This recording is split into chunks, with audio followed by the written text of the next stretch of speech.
Hello, this is Lee. This is chapters 17, 18, 19, 20 of Mary Shelley's Frankenstein. Um,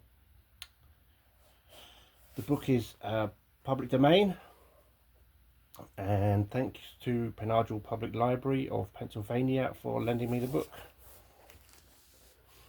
The being finished speaking and fixed his looks upon me in expectation of a reply, but I was bewildered, perplexed, and unable to arrange my ideas sufficiently to understand the full extent of his proposition. He continued, "You must create a female for me, with whom I can live in the interchange of those sympathies necessary for my being. This you alone can do, and I demand it of you as a right which you must not refuse to concede."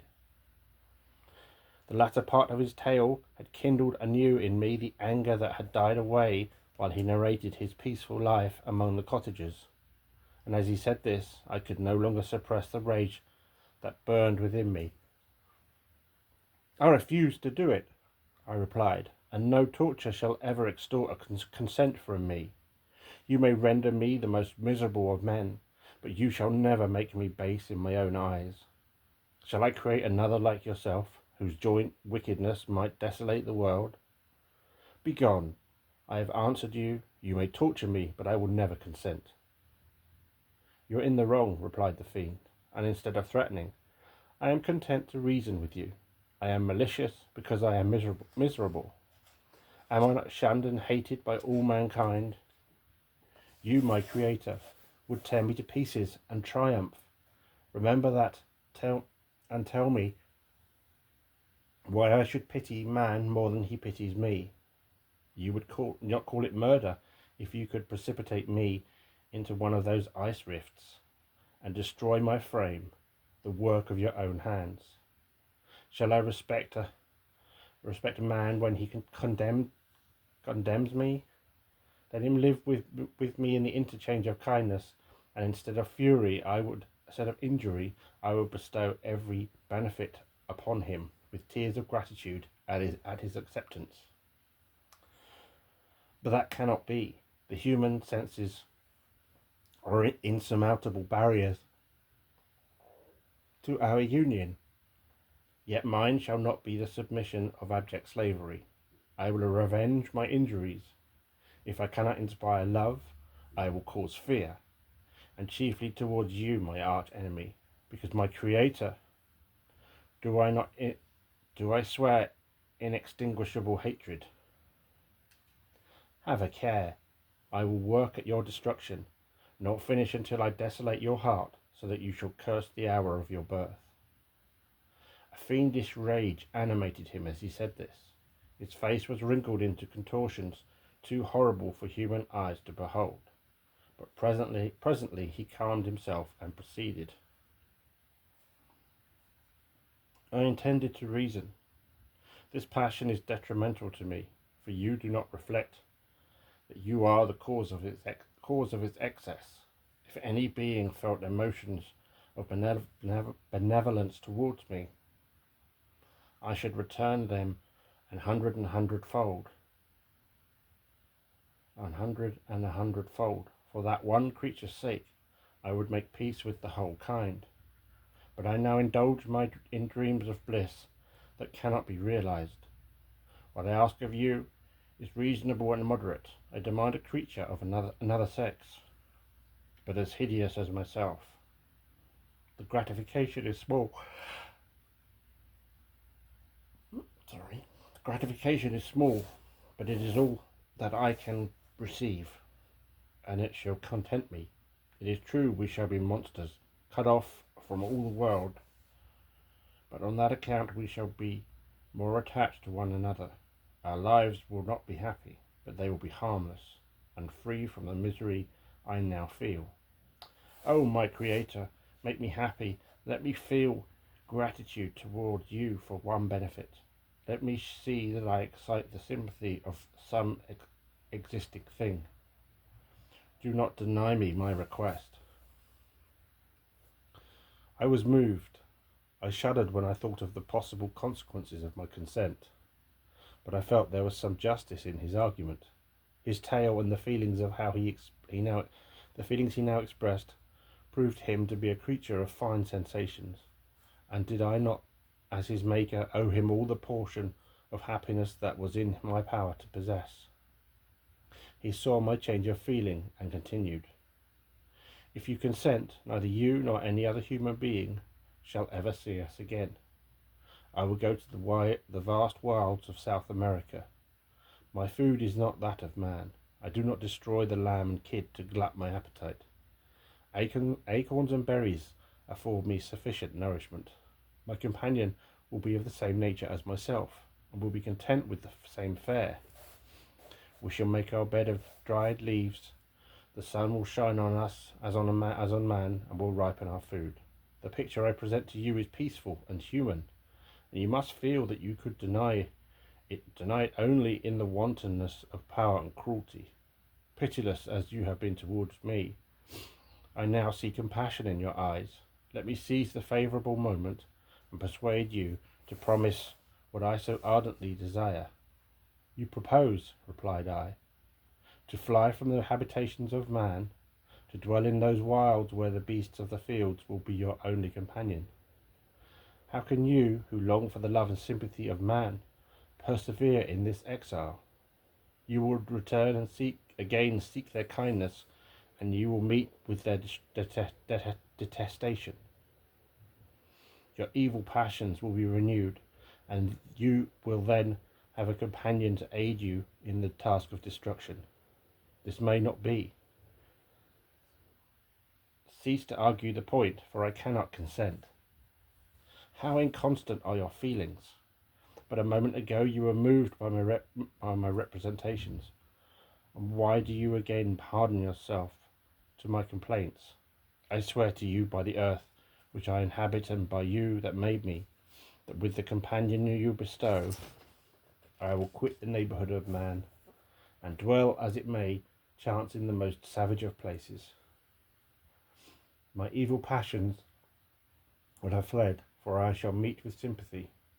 My life will flow quietly away, and in my dying moments I shall not curse my Maker." His words had a strange effect upon me. I compassionated him, and sometimes felt a wish to console him. But when I looked upon him, when I saw the filthy mass that moved and talked, my heart sickened, and my feelings were altered to those of horror and hatred. I tried to stifle these sensations. I thought that, as I could not sympathize with him, I had no right to withhold from him the small portion of happiness which was yet in my power to bestow. "You swear," I said, "to be harmless, but have you not already shown a degree of malice that should be reasonably make me distrust you? May not even this be a feint that will increase your triumph by affording a wider scope for your revenge?" "How is this? I must not be trifled with, and I demand an answer. If I have no ties and no affections, hatred and vice must be my portion. The love of another will destroy the cause of my crimes, and I shall become a thing of whose existence every one will be ignorant. My vices are the children of a forced solitude that I abhor, and my virtues will necessarily arise when I live in communion with an equal. I shall feel the affections of a sensitive being, and become linked to the chain of existence and events from which I am now excluded." I paused some time to reflect on all he had related, and the various arguments which he had employed. I thought of the promise of virtues which he had displayed on the opening of his existence, and the subsequent blight of all kindly feeling by the loathing and scorn which his protectors had manifested towards him. His power and threats were not omitted in my calculations. A creature who could exist in the ice caves of the glaciers, and hide himself from pursuit among the ridges of inaccessible precipices, was a being possessing faculties it would be vain to cope with. After a long pause of reflection, I concluded that the justice due both to him and my fellow creatures, demanded of me that I should comply with his request. Turning to him, therefore, I said, I consent to your demand, on your solemn oath to quit Europe for ever, and every other place in the neighbourhood of man, as soon as I shall deliver into your hands a female who will accompany you in your exile. I swear, he cried, by the sun and by the blue sky of heaven, and by the fire of love that burns my heart, that you may grant my prayer, that if you grant my prayer, while they exist, you should never behold me again. Depart to your home and commence your labours. I shall watch their progress with unutterable anxiety, and fear not, but that when you are ready, I shall appear. Saying this, he suddenly quitted me, fearful, perhaps, of any change in my sentiments. I saw him descend the mountain with greater speed than the flight of an eagle, and quickly lost among the undulations of the sea of ice. His tail was occupied the whole day, and the sun was upon the verge of the horizon when he departed. I knew that I ought to hasten my descent towards the valley, as I should soon be encompassed in darkness. But my heart was heavy, and my steps slow. The labour of winding among the little paths of the mountains and fixing my feet firmly as I advanced perplexed me. Occupied as I was by the emotions which the occurrences of the day had produced, night was far advanced, and when I came to the halfway resting place and seated myself beside the fountain, the stars shone at intervals as the clouds passed from over them. The dark pines rose before me, and here and there a broken tree lay on the ground. It was a scene of wonderful solemnity and stirred strange thoughts within me. I wept bitterly and clasped my hands in agony. I exclaimed, "Oh, stars and clouds and winds, ye are all about to mock me. If ye really pity me, crush sensation and memory. Let me become as naught. But if not, depart and leave me in darkness." These were wild and miserable thoughts, but I cannot describe to you how the eternal twinkling of the stars weighed upon me, and how I listened to every blast of wind as if it were a dull, ugly siroc on its way to consume me. Morning dawned before I arrived at the village of Chamonix. I took no rest, but returned immediately to Geneva. Even in my own heart I could give no expression to my sensations. They weighed on me with a mountain's weight, and their excess destroyed my agony beneath them. Thus I returned home and entered the house, presented myself to the family. My haggard and wild appearance awoke in intense alarm, but I answered no questions. Scarcely did I speak. I felt as if I were placed under a ban, as if I had no right to claim their sympathies, as if never more might I enjoy companionship with them. Yet even thus I loved them to adoration, and to save them, I resolved to dedicate myself to my most abhorred task. The prospect of such an occupation made every other circumstance of existence pass before me like a dream, and that thought only had to me the reality of life. Day after day, week after week, passed away on my return to Geneva, and I could not collect the courage to recommence my work. I feared the vengeance of the disappointed fiend, yet I was unable to overcome my repugnance to the task which was enjoined to me. I found that I could not compose a female without again devoting several months to profound study and laborious disquisition. I had heard of some discoveries having been made by an English philosopher, the knowledge of which was material to my success, and I sometimes thought of obtaining my father's consent to visit England for this purpose. But I clung to every pretence of delay, and shrunk from taking the first step in an undertaking whose immediate necessity began to appear less absolute to me. A change, indeed, had taken place in me. My health, which had hitherto declined, was now much restored, and my spirits, when unchecked by the memory of my unhappy promise, rose proportionably. My father saw this change with pleasure, and he turned his thoughts towards the best method of eradicating the remains of my melancholy, which every now and then would return by fits, and with a devouring blackness overcast the approaching sunshine. At these moments I took refuge in the most perfect solitude.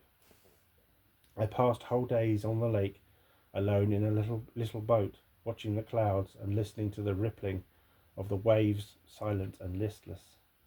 But the fresh air and bright sun seldom failed to restore me to some degree of composure, and on my return I met the salutations of my friends with a readier smile and a more cheerful heart. It was after my return from one of these rambles that my father, calling me aside, thus addressed me: "I am happy to remark, my dear son, that you have resumed your former pleasures and seem to be returning to yourself. And yet you are still unhappy, and still avoid our society.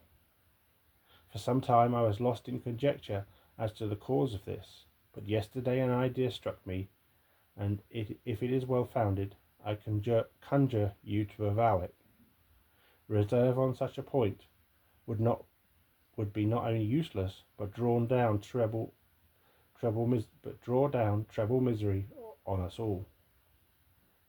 I trembled violently at this exordium, and my father continued: "I confess, my son, that I have always looked forward to your marriage with our dear Elizabeth as the tie of our domestic comfort, and the stay of my declining years.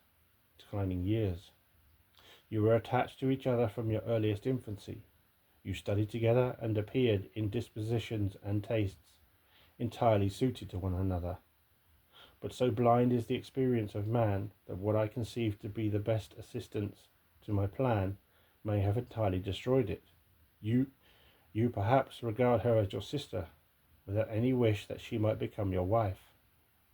Nay, you may have met with another whom you may love, and considering yourself as bound in honour to Elizabeth, this struggle may occasion the poignant misery which you appear to feel. My dear father, reassure yourself. I love my cousin tenderly and sincerely. I never saw any woman who excited, as Elizabeth does, my warmest admiration and affection. My future hopes and prospects are entirely bound up in the expectation of our union. The expression of your sentiments on this subject, my dear Victor, gives me more pleasure than I have for some time experienced. If you feel thus, we shall assuredly be happy. However, present events may cast a gloom over us. But it is this gloom which appears to have taken so strong a hold of your mind that I wish to dissipate. Tell me, therefore, whether you object to an immediate solemnization of the marriage. We have been unfortunate, and recent events have drawn us from everyday tranquillity befitting my years and infirmities. You are younger, yet I do not suppose, possessed as you are of a competent fortune, that an early marriage would at all interfere with any future plans of honour and utility that you may have formed. Do not suppose, however, that I wish to dictate happiness to you, or that a delay on your part would cause me any serious uneasiness. Interpret my words with candour and answer me, I conjure you, with confidence and sincerity." I listened to my father in silence, and remained for some time incapable of offering any reply. I revolved rapidly in my mind a multitude of thoughts, and endeavoured to arrive at some conclusion. Alas, to me the idea of an immediate union with my Elizabeth was one of horror and dismay. I was bound by a solemn promise, which I had not yet fulfilled, and dared not break, or if I did, what manifold miseries might not impend over me and my devoted family. Could I enter into a festival with this deadly weight yet hanging around my neck, and bowing me to the ground? I must perform my engagement and let the monster depart with his mate before I allowed myself to enjoy the delight of a union from which I expected peace. I remembered also the necessity imposed upon me of either journeying to England or entering into a long correspondence with those philosophers of that country, whose knowledge and discoveries were of indispensable use to me in my present undertaking. The latter method of obtaining the desired intelligence was dilatory and unsatisfactory. Besides, I had an insurmountable aversion to the idea of engaging myself in my loathsome task in my father's house, which, while in habits of familiar intercourse with those I loved, I knew that 1,000 fearful accidents might occur, the slightest of which would disclose a tale to thrill all connected with with horror. I was aware also that I should often lose all self-command, all capacity of hiding the harrowing sensations that would possess me during the progress of my unearthly occupation. I must absent myself from all I loved while thus employed. Once commenced, it would quickly be achieved, and I might be restored to my family in peace and happiness. My promise fulfilled, the monster would depart forever, or so my fond fancy imaged. Some accident might meanwhile occur to destroy him and put an end to my slavery forever. These feelings dictated my answer to my father. I expressed a wish to visit England, but concealing the true reasons of this request, I clothed my desires under a guise which excited no suspicion, while I urged my desire with an earnestness that easily induced my father to comply. After so long a period of absorbing melancholy that resembled madness in its intensity and effects, he was glad to find that I was capable of taking pleasure in the idea of a journey, and he hoped that change of scene and varied amusement would, before my return, have restored me entirely to myself. The duration of my absence was left to my own choice. A few months, or at most a year, was the period contemplated. One paternal kind precaution he had taken to ensure my having a companion. Without previously communicating with me, he had, in concert with Elizabeth, arranged that Clerval should join me at Strasbourg. This interfered with the solitude I coveted for the prosecution of my task. Yet at the commencement of my journey, the presence of my friend could in no way be an impediment, and truly I rejoiced that thus I should be saved many hours of lonely, maddening reflection. Nay, Henry might stand between me and the intrusion of my foe. If I were alone, would he not at times force his abhorred presence on me to remind me of my task, or to contemplate its progress? To England, therefore, I was bound, and it was understood that my union with Elizabeth should take place immediately on my return. My father's age rendered him extremely averse to delay. For myself, there was one reward I promised myself from my detested toils, one consolation for my unparalleled sufferings. It was the prospect that one day, of that day when, enfranchised from my miserable slavery, I might claim Elizabeth and forget the past in my union with her. I now made arrangements for my journey, but one feeling haunted me, which filled me with fear and agitation. During my absence, I should leave my friends unconscious of the existence of their enemy, and unprotected from his attacks, exasperated as he might be by my departure. But he had promised to follow me wherever I might go, and would he not accompany me to England? This imagination was dreadful in itself, but soothing, inasmuch as it supposed the safety of my friends. I was agonized with the idea of the possibility that the reverse of this might happen, but through the whole period during which I was the slave of my creature, I allowed myself to be governed by the impulses of the moment, and my present sensations strongly intimated that the fiend would follow me, and exempt my family from the danger of his machinations. It was in the latter end of September that I again quitted my native country.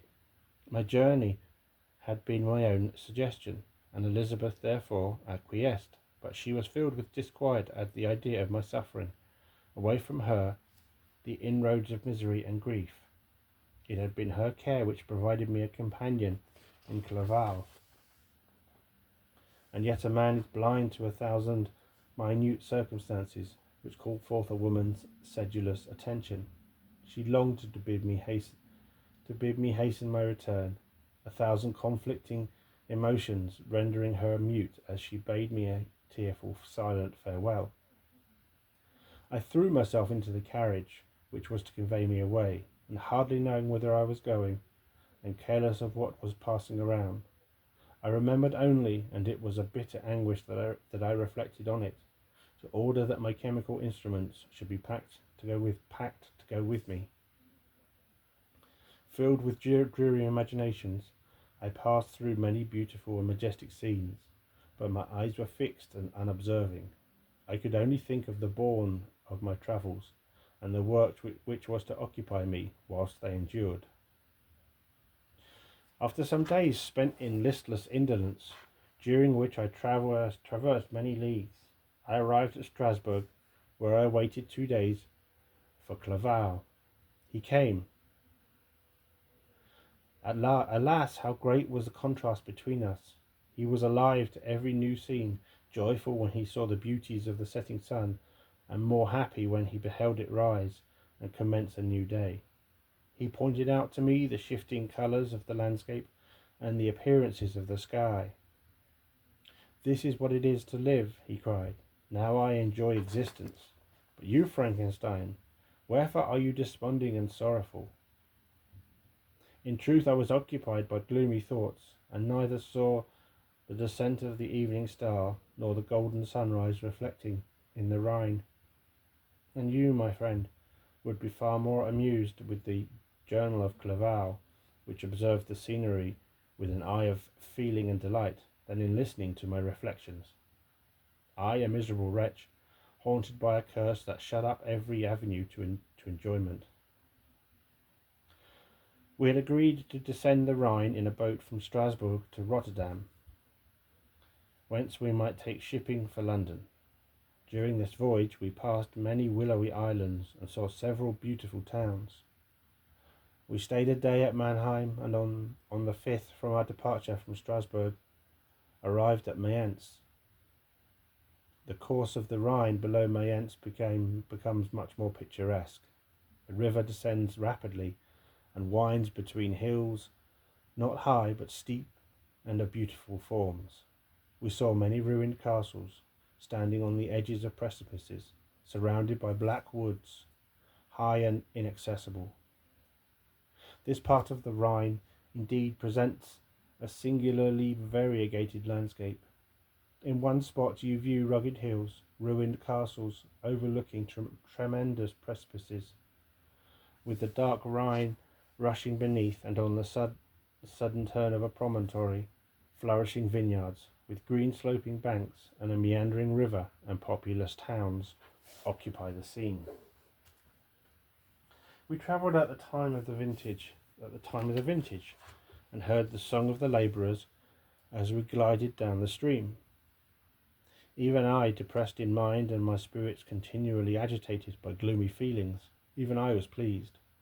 I lay at the bottom of the boat, and as I gazed on the cloudless blue sky, I seemed to drink in a tranquillity to which I had long been a stranger. And if these were my sensations, who can describe those of Henry? He felt as if he had been transported to fairyland and enjoyed a happiness seldom tasted by man.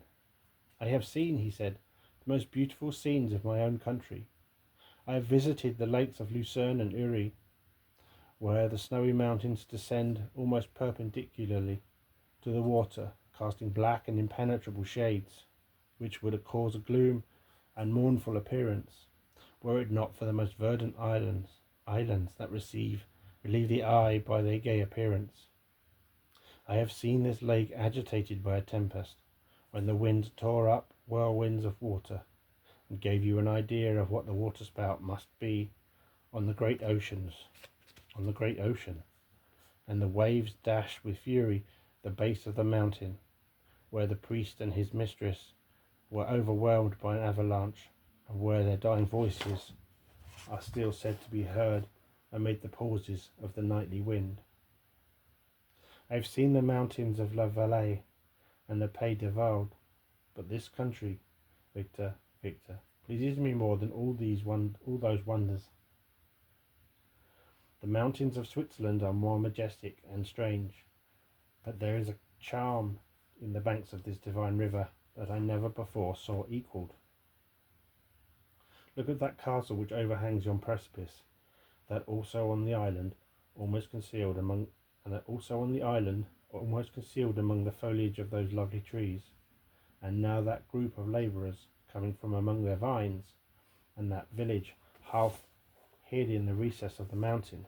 Oh, surely the spirit that inhabits and guards this place has a soul more in harmony with man than those who pile the glacier or retire to the inaccessible peaks of the mountains of our own country. Clerval, beloved friend, even now it delights me to record your words, and to dwell on the praise of which you are so eminently deserving. He was being formed in the very poetry of nature. His wild and enthusiastic imagination was chastened by the sensibilities of his heart.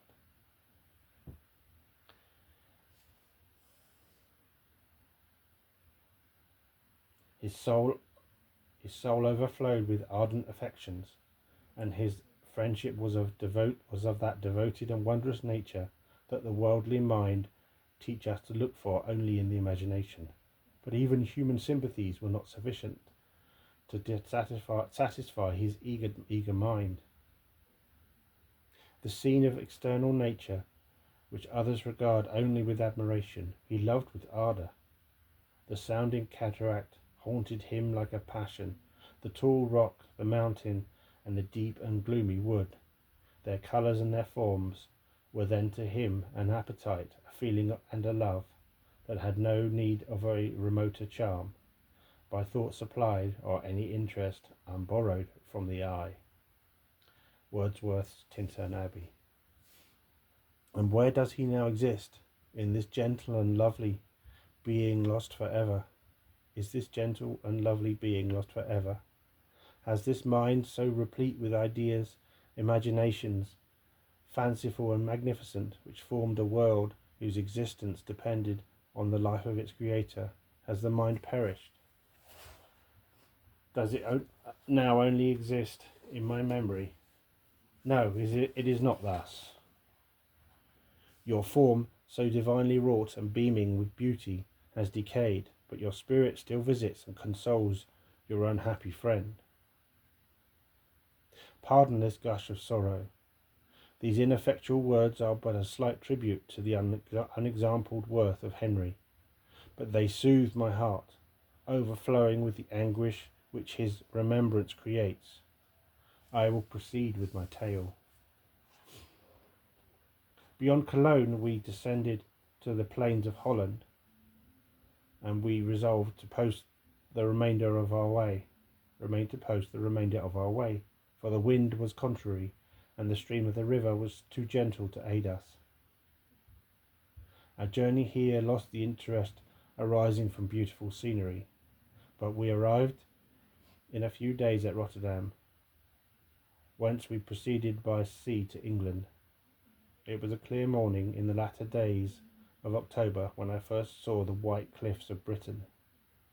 The banks of the Thames presented a new scene.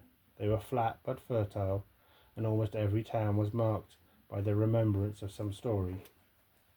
We saw Tilbury Fort and remembered the Spanish Armada, Gravesend, Woolwich and Greenwich, places which I had heard of even in my own country. At length we saw the numerous steeples of London, St. Paul's towering above all, and the tower famed in English history.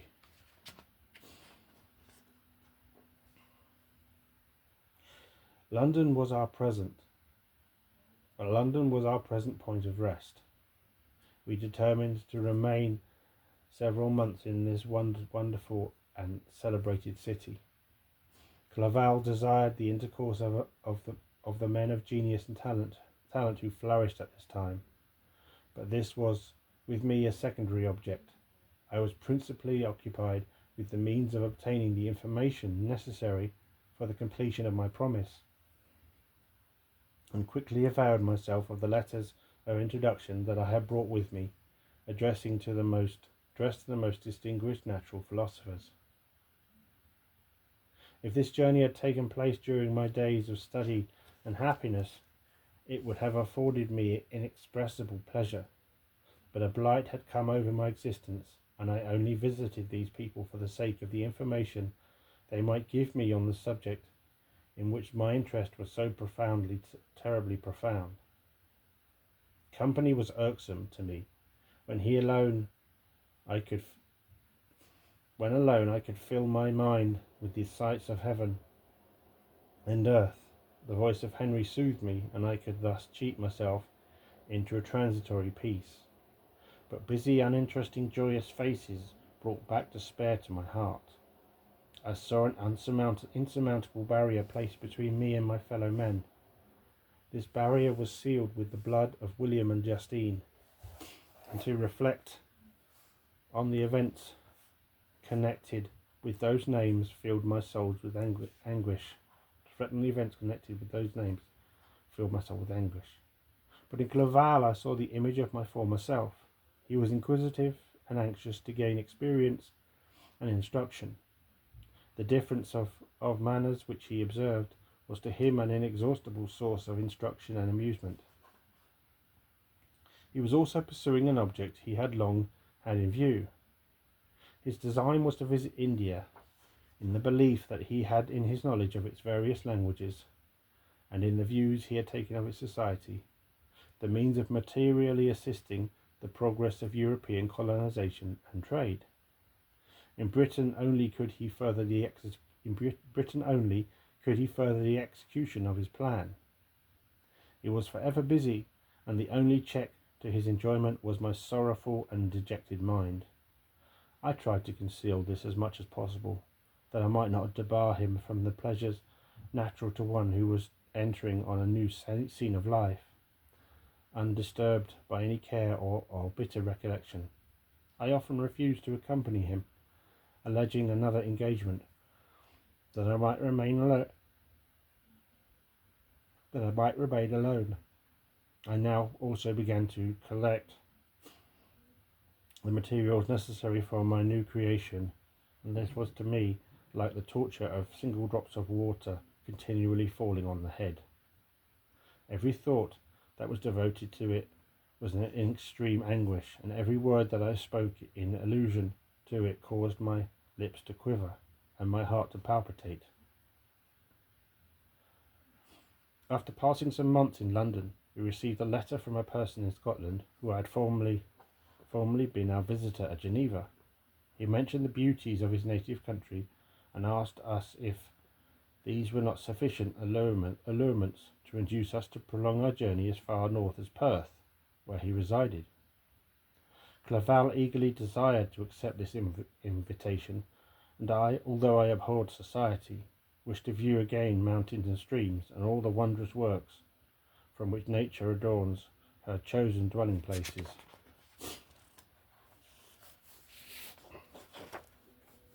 We had arrived in England at the beginning of October, and it was now February.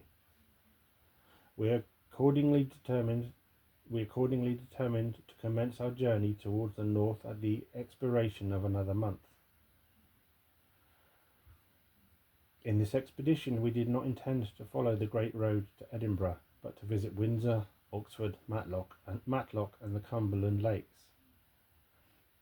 Resolving to arrive at the completion of this tour about the end of July, I packed up my chemical instruments and the materials I had collected, resolving to finish my labours in some obscure nook in the northern highlands of Scotland. We quitted London on the 27th of March and remained a few days at Windsor, rambling in its beautiful forest. This was a new scene to us mountaineers. The majestic oaks, the quantity of game, and the herds of stately deer were all novelties to us. From thence we proceeded to Oxford. As we entered this city, our minds were filled with the remembrance of the events that had been transacted there more than a century and a half before. It was there that Charles I had collected his forces. His city had remained faithful to him, after the whole nation had forsaken his cause to join the standard of Parliament and liberty. The memory of that unfortunate king and his companions, the amiable Falkland, the insolent Goring, his queen and son, gave a peculiar interest to every part of the city which they might be supposed to have inhabited. The spirit of elder days found a dwelling here. And we delighted to trace its footsteps.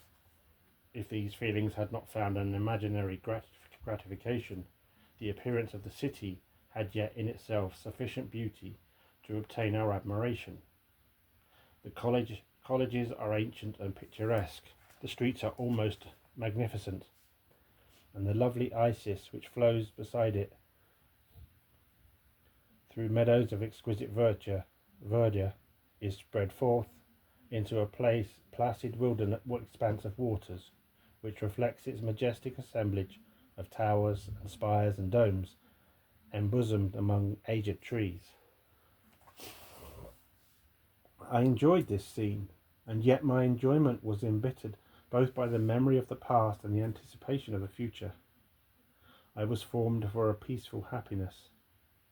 During my youthful days, discontent never visited my mind, and if I was ever overcome by ennui, the sight of what is beautiful in nature, or the study of what is excellent and sublime in the production of man, could always interest my heart and communicate elasticity to my spirits. But I am a blasted tree. The bolt has entered my soul, and I felt that I should survive to exhibit. Felt then that I should survive to exhibit what I shall soon cease to be, a miserable spectacle of wrecked humanity, pitiable to others and intolerable to myself. We passed a considerable period at Oxford, rambling among its environs and endeavouring to identify every spot which might relate to the most animating epoch of English history. Our little voyages of discovery were often prolonged by the successive objects that had presented themselves. We visited the tomb of the illustrious Hampden, and the field on which that patriot fell. For a moment my soul was elevated from its debasing and miserable fears to contemplate the divine ideas of liberty and self-sacrifice, of which these sites were the monuments and the remembrances. For an instant I dared to shake off my chains and look around me with a free and lofty spirit. But the iron had eaten into my flesh, and I sank again, trembling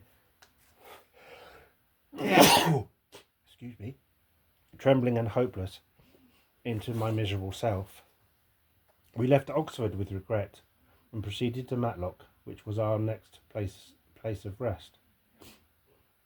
The country in the neighbourhood of this village resembles to a greater degree the scenery of Switzerland, but everything is on a lower scale, and the green hills want the crown of distant white Alps, which always attend on the piney mountains of my native country. We visited the wondrous cave and the little cabinets of natural history, where the curiosities are disposed in the same manner as in the collections at Servox and Chamonix. The latter name made me tremble when pronounced by Henry, and I hastened to quit Matlock. with which that terrible scene was thus associated. From Derby, still journeying northward, we passed 2 months in Cumberland and Westmoreland. I could now almost fancy myself among the Swiss mountains. The little patches of snow which yet lingered on the northern sides of the mountains, the lakes and the dashing of the rocky streams were all familiar and dear sights to me. Here also we made some acquaintances who almost contrived to cheat me into happiness. The delight of Clerval was proportionably greater than mine. His mind expanded in the company of men of talent, and he found in his own nature greater capacities and resources than he could have imagined himself to have possessed while he associated with his inferiors. I could pass my life here, said he to me, and among these mountains I should scarcely regret Switzerland and the Rhine. But he found that a traveller's life is one that includes much pain amidst its enjoyments. His feelings are forever on the stretch, and when he began to sink into repose, he finds himself obliged to quit that on which he rests in pleasure for something new, which again engages his attention, and which also he forsakes for other novelties. We had scarcely visited the curious lakes of Cumberland and Westmoreland, and conceived an affection for some of the inhabitants, when the period of our appointment with our Scotch friends approached, and we left them to travel on. For my own part, I was not sorry. I had now neglected my promise for some time, and I feared the effects of the demon's disappointment. He might remain in Switzerland and wreak his vengeance on my relatives. This idea pursued me and tormented me at every moment, from which I might otherwise have snatched repose and peace. I waited for my letters with feverish impatience. If they were delayed, I was miserable and overcome by 1,000 fears, and when they arrived and I saw the superscription of Elizabeth or my father, I hardly dared to read and ascertain my fate. Sometimes I thought that the fiend followed me and might expedite my remissness by murdering my companion. When these thoughts possessed me, I would not quit Henry for a moment, but followed him as his shadow, to protect him from the fancied rage of his destroyer. I felt as if I had committed some great crime, the consciousness of which haunted me. I was guiltless, but I had indeed drawn down a horrible curse upon my head, as mortal as that of crime. I visited Edinburgh with languid eyes and mind, and yet that city might have interested the most unfortunate being. Clerval did not like it so well as Oxford, for the antiquity of the latter city was more pleasing to him. But the beauty and regularity of the new town of Edinburgh, its romantic castle and its environs, the most delightful in the world, Arthur's Seat, St. Bernard's Well, and the Pentland Hills, compensated him for the change and filled him with cheerfulness and admiration. But I was impatient to arrive at the termination of my journey. We left Edinburgh in a week, passing through Cooper, St. Andrews, and along the banks of the Tay, to Perth, where our friend expected us. But I was in no mood to laugh and talk with strangers, or enter into their feelings or plans with the good humour expected from a guest, and accordingly I told Clerval that I wished to make the tour of Scotland alone. Do you, said I, enjoy yourself, and let this be our rendezvous. I may be absent a month or two, but do not interfere with my motions, I entreat you. Leave me to peace and solitude for a time, and when I return, it will be with a lighter heart, more congenial to your own temper. Henry wished to dissuade me, but seeing me bent on this plan, ceased to remonstrate. He entreated me to write often. I had rather be with you, he said, in your solitary rambles, than with these Scotch people, whom I do not know. Hasten then, my dear friend, to return, that I may again feel myself somewhat at home, which I cannot do in your absence. Having parted from my friend, I determined to visit some remote spot of Scotland and finish my work in solitude. I did not doubt but that the monster followed me and would discover himself to me when I should have finished, that he might receive his companion. With this resolution, I traversed the northern highlands and fixed on one of the remotest of the Orkneys as the scene of my labours. It was a place fitted for such a work, being hardly more than a rock, whose high sides were continually beaten upon by the waves. The soil was barren, scarcely affording pasture for a few miserable cows, and oatmeal for its inhabitants, which consisted of 5 persons, whose gaunt and scraggy limbs gave token of their miserable fare.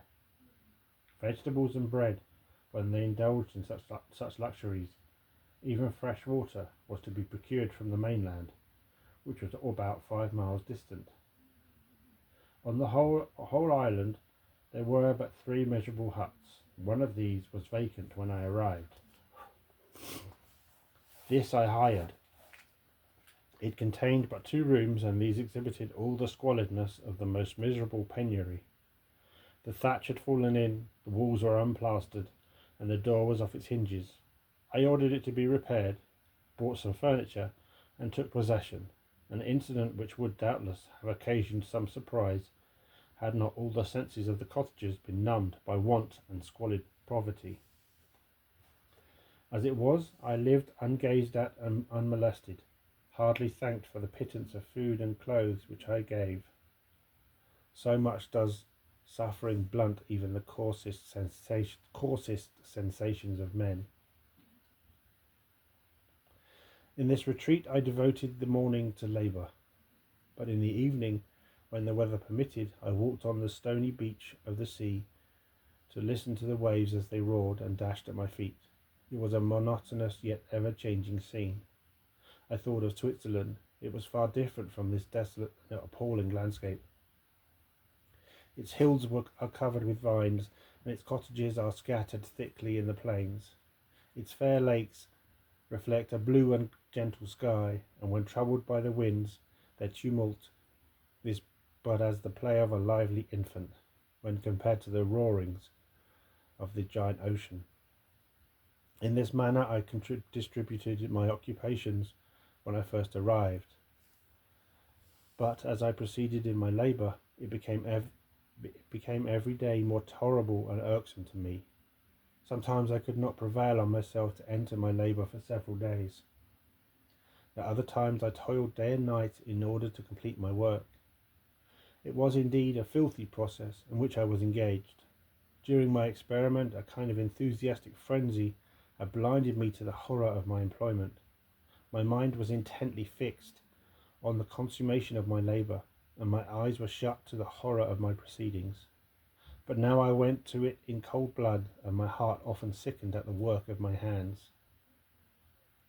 Thus situated, employed in the most detestable occupation, immersed in a solitude where nothing could for an instant call my attention from the actual scene in which I was engaged, my spirit became unequal.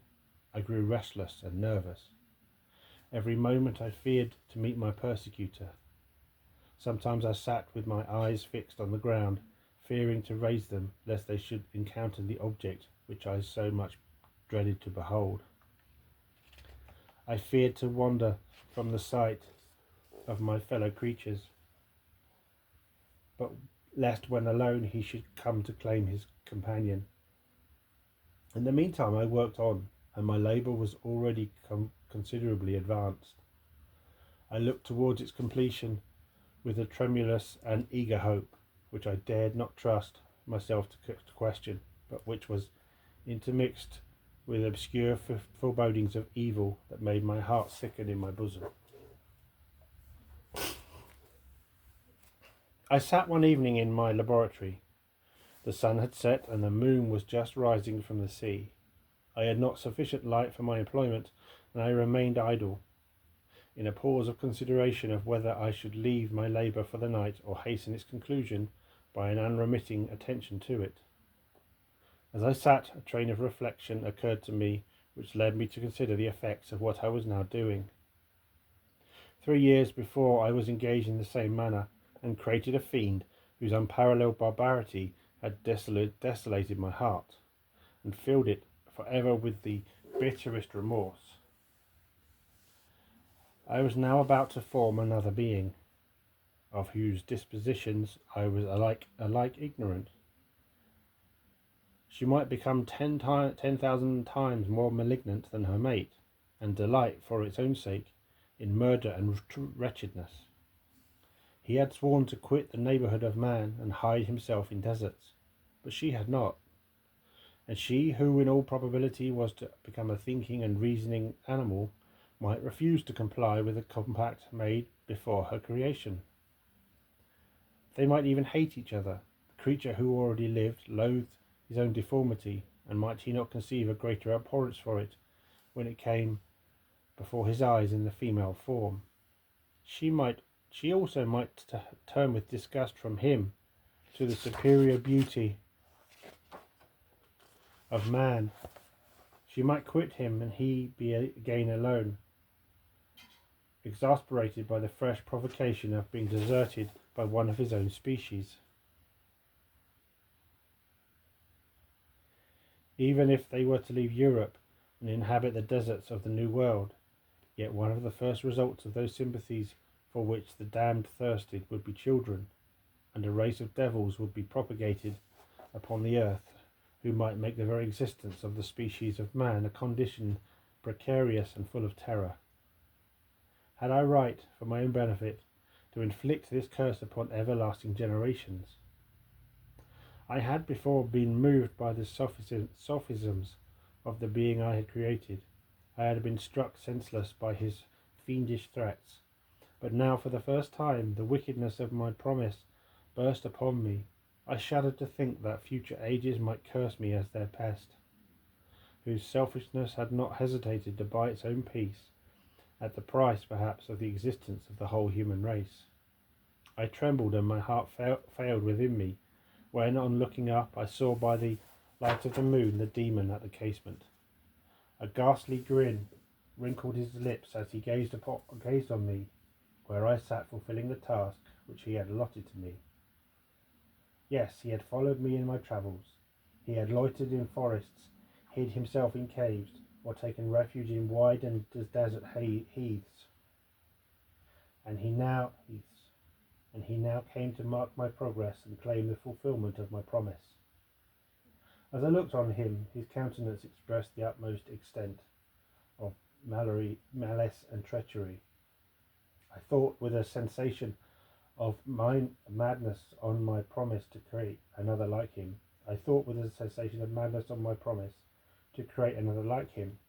And trembling with passion, tore to pieces the thing on which I was engaged. The wretch saw me destroy the creature on whose future existence he depended for happiness, and with a howl of devilish despair and revenge withdrew. I left the room and locked the door, made a solemn vow in my heart never to resume my labours, and then with trembling steps I sought my own apartment. I was alone. None was near me to dissipate the gloom and relieve me from the sickening oppression of the most terrible reveries. Several hours passed, and I remained near my window, gazing on the sea. It was almost motionless, for the winds were hushed, and all nature reposed under the eye of the quiet moon.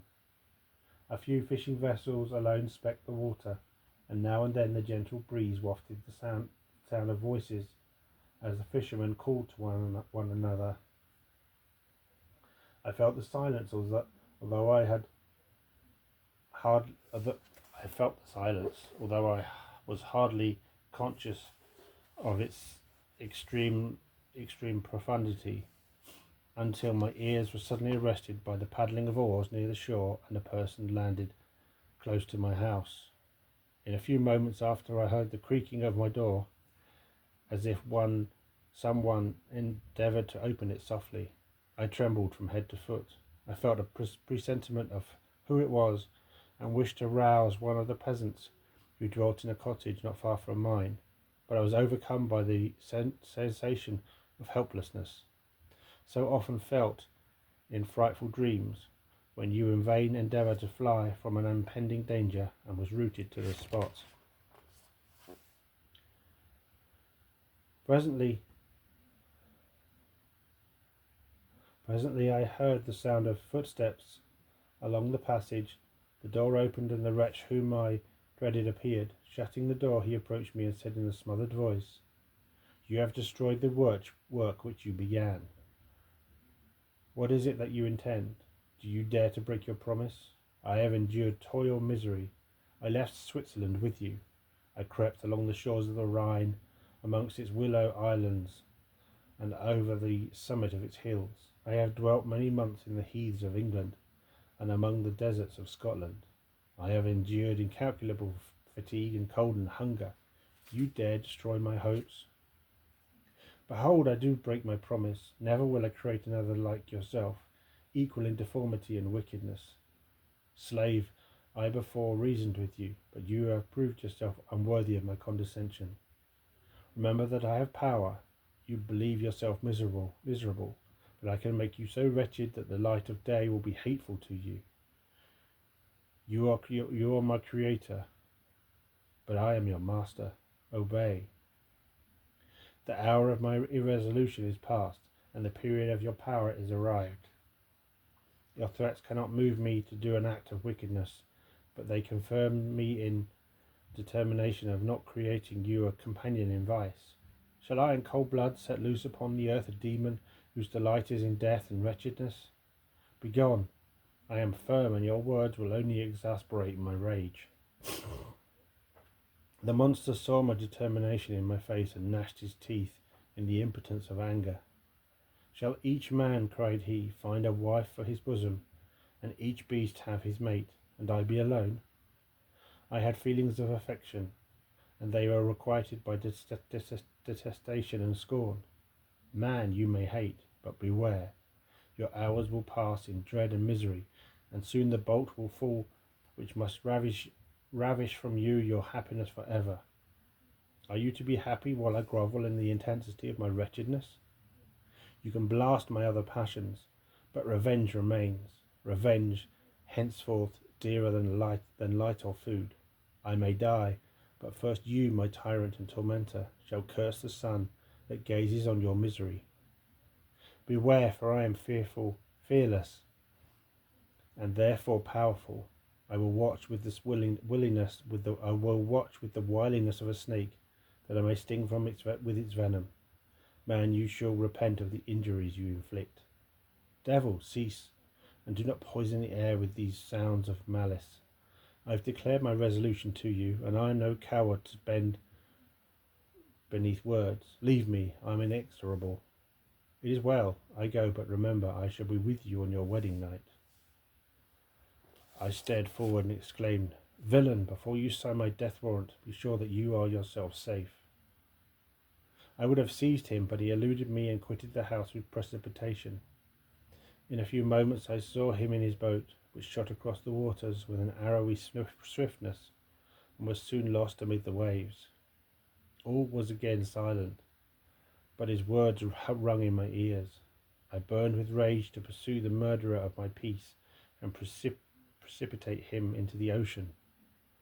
I walked up and down my room hastily and perturbed, while my imagination conjured up 1,000 images to torment and sting me. Why had I not followed him and closed with him in mortal strife? But I had suffered him to depart, and he had directed his course toward the mainland. I shuddered to think who might be the next victim sacrificed to his insatiate revenge. And then I thought again of his words, I shall be with you on your wedding night. That was the period fixed for the fulfillment of my destiny. In that hour I should die, and at once satisfy and extinguish his malice. The prospect did not move me to fear, yet when I thought of my beloved Elizabeth, of her tears and endless sorrow, when she should find her lover so barbarously snatched from her, tears, the first I had shed for many months, streamed from my eyes, and I resolved not to fall before my enemies not to fall before my enemy without a struggle. The night passed away and the sun rose from the ocean. My feelings became calmer, if it may be called calmness, when the violence of rage sinks into the depths of despair. I left the house, the horrid scene of the last night's contention, and I walked on the beach of the sea, which I almost regarded as an insuperable barrier between me and my fellow creatures. Nay, I wished that such should prove the fact stole across me. I desired that I might pass my life on that barren rock, wearily, it is true, but uninterrupted by any sudden shock of misery.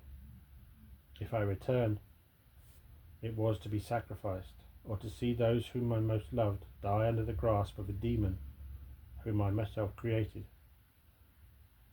I walked about the isle like a restless spectre, separated from all who loved all it loved, and miserable in this separation. When it became noon, and the sun rose higher, I lay down on the grass, and was overpowered by a deep sleep. I had been awake the whole of the preceding night. My nerves were agitated, and my eyes inflamed by watching and misery. The sleep into which I now sunk refreshed me, and when I awoke I again felt as if I belonged to a race of human beings like myself, and I began to reflect upon what had passed with greater composure. Yet before the words of the fiend rung in my ears like a death knell, they appeared like a dream, yet distinct and oppressive as a reality. The sun had far descended, and I still sat on the shore, satisfying my appetite, which had become ravenous, with an oaten cake, when I saw a fishing boat land close to me, and one of the men brought me a packet. It contained letters from Geneva and one from Clerval, entreating me to join him. He said that he was wearing away his time fruitlessly where he was, that letters from the friends he had formed in London desired his return to complete the negotiation they had entered into for his Indian enterprise. He could not any longer delay his departure, but as his journey to London might be followed, even sooner than he now conjectured, by his longer voyage, he entreated me to bestow as much of my society on him as I could spare. He besought me, therefore, to leave my solitary isle, and to meet him at Perth, that we might proceed southward together. This letter, in a degree, recalled me to life, and I determined to quit my island at the expiration of 2 days. Yet before I departed, there was a task to perform on which I shuddered to reflect. I must pack up my chemical instruments, and for that purpose I must enter the room which had been the scene of my odious work, and I must handle those utensils, the sight of which was sickening to me. The next morning at daybreak I summoned sufficient courage and unlocked the door of my laboratory. The remains of the half-finished creature whom I had destroyed lay scattered on the floor, and I almost felt as if I had mangled the living flesh of a human being. I paused to collect myself, and then entered the chamber. With trembling hands I conveyed the instruments out of the room, but I reflected that I ought not to leave the relics of my work to excite the horror and suspicion of the peasants, and I accordingly put them into a basket with a great quantity of stones, and laying them up, determined to throw them into the sea that very night, and in the meantime I sat upon the beach, employed in cleaning and arranging my chemical apparatus. Nothing could be more complete than the alteration that had taken place in my feelings since the night of the appearance of the demon.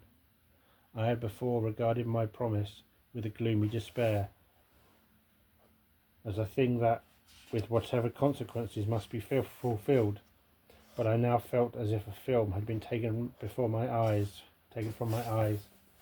and that for the first time saw clearly.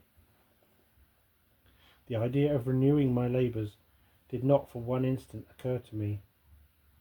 The threat I had heard weighed on my thoughts, but I did not reflect that a voluntary act of mine could avert it. I had resolved in my own mind that to create another like the fiend I had first made would be an act of the basest and most atrocious selfishness, and I banished from my mind every thought that could lead to a different conclusion. Between 2 and 3 in the morning, The moon rose, and I then, putting my basket aboard a little skiff, sailed out about 4 miles from the shore. The scene was perfectly solitary. A few boats were returning toward land, but I sailed away from them.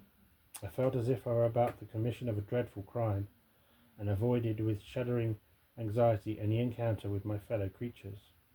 At one time the moon, which had been before clear, was suddenly overspread by a thick cloud, and I took advantage of the moment of darkness, and cast my basket into the sea. I listened to the gurgling sound as it sunk, and then sailed away from the spot. The sky became clouded, but the air was pure, although chilled by the northeast breeze that was then rising. But it refreshed me and filled me with such agreeable sensations that I resolved to prolong my stay on the water, and fixing the rudder in a direct position, stretched myself at the bottom of the boat. Clouds hid the moon, everything was obscure, and I heard only the sound of the boat as its keel cut through the waves. The murmur lulled me, and in a short time I slept soundly. I do not know how long I remained in this situation, but when I awoke I found that the sun had already mounted considerably. The wind was high, and the waves continually threatened the safety of my little skiff. I found that the wind was northeast, and must have driven me far from the coast from which I was embarked. I endeavoured to change my course, but quickly found that if I again made the attempt, the boat would be instantly filled with water. Thus situated, my only resource was to drive before the wind. I confess that I felt a few sensations of terror. I had no compass with me, and was so slenderly acquainted with the geography of this part of the world that the sun was of little benefit to me.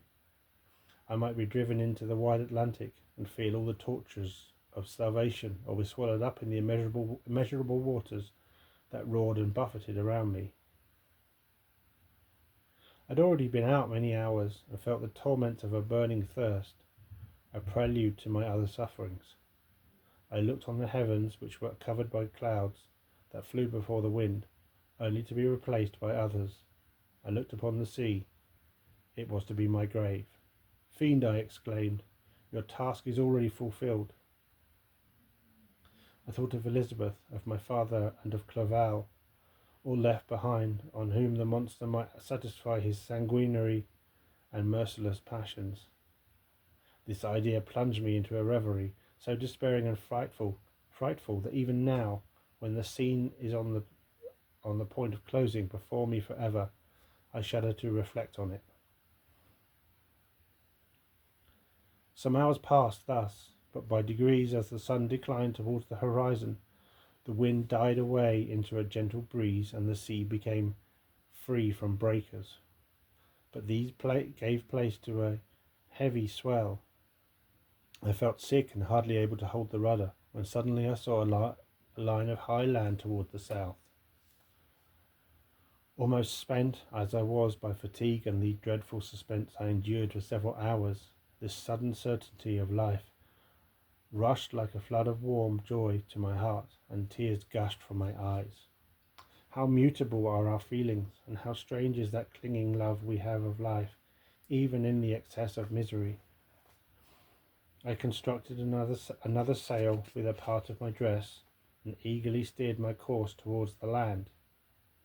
It had a wild and rocky appearance, but as I approached nearer, I easily perceived the traces of cultivation.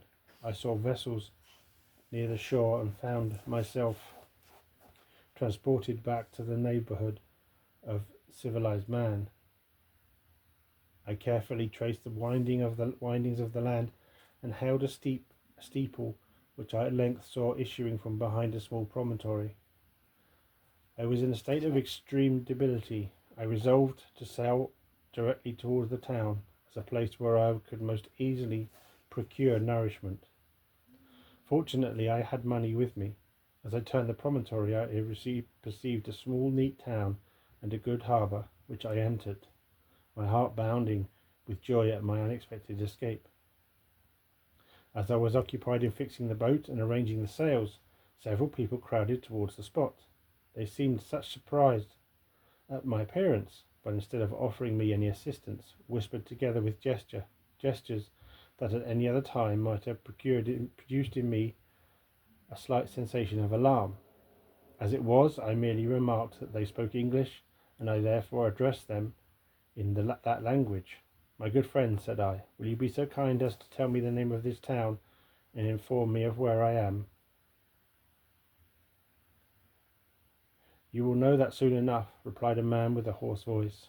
Maybe you will come to a place that will not prove much to your tastes, but you will not be consulted as to your quarters, I promise you." I exceedingly surprised on receiving so rude an answer from a stranger, and I was disconcerted on perceiving the frowning and angry countenances of his companions. "Why do you answer me so roughly?" I replied.